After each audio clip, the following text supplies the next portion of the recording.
రేపు రాబోయే మీ గవర్నమెంట్లో మాకు ఆ టీటీడీ బోర్డులోని చైర్మన్ పదవి మా జాతికి మీరు ప్రసాదించి దేవుడిచ్చినటువంటి వరాన్ని పూజారి కూడా అనుగ్రహించాడనేటువంటి భావనని కల్పిస్తారని అది తమ దృష్టికి తీసుకొస్తున్నాను. ఇంకా రెండు సమస్యలు. రెండో విషయం ఏంటంటే, ఇప్పుడు సామాజిక పరంగా చూస్తే బలమైనటువంటి సామాజిక వర్గాలతో మాది చాలా వేకర్ సెక్షన్ బాబు. ఏ కులంతో కూడా పోటీ పడి మేము రాజకీయాల్లో ప్రత్యక్ష రాజకీయాల్లో వచ్చే శక్తివంతమైనటువంటి కులం కాదు మాది.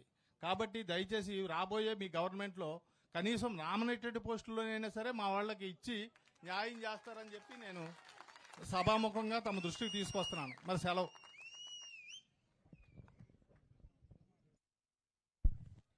అన్న, ఒక్క విషయం మీరు చెప్పిన దాంట్లో నేను ఏకీభవించట్లేదు.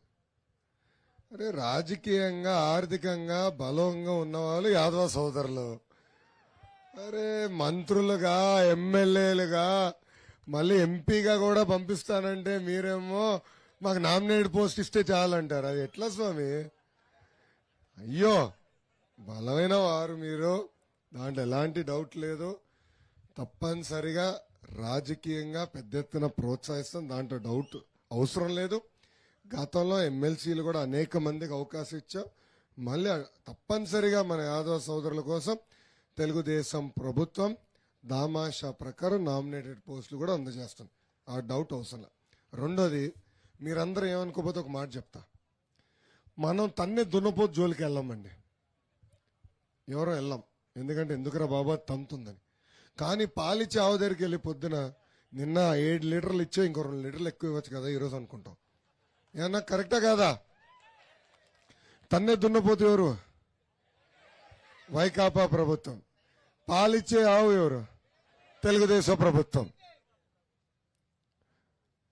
సో అన్న, ఈ తన్నే దున్నపోతు ప్రభుత్వాన్ని ఏమని నిలది ఇట్లా ఇక్కడున్న ఎమ్మెల్యేని ఏం అడగట్లేదు. ఎందుకు లేరా అబ్బాయి గోలా, మళ్ళీ కేసు పెడతారు, జైలుకి పంపిస్తారు, భయం ఉంది సమాజం మొత్తంలో, భయం.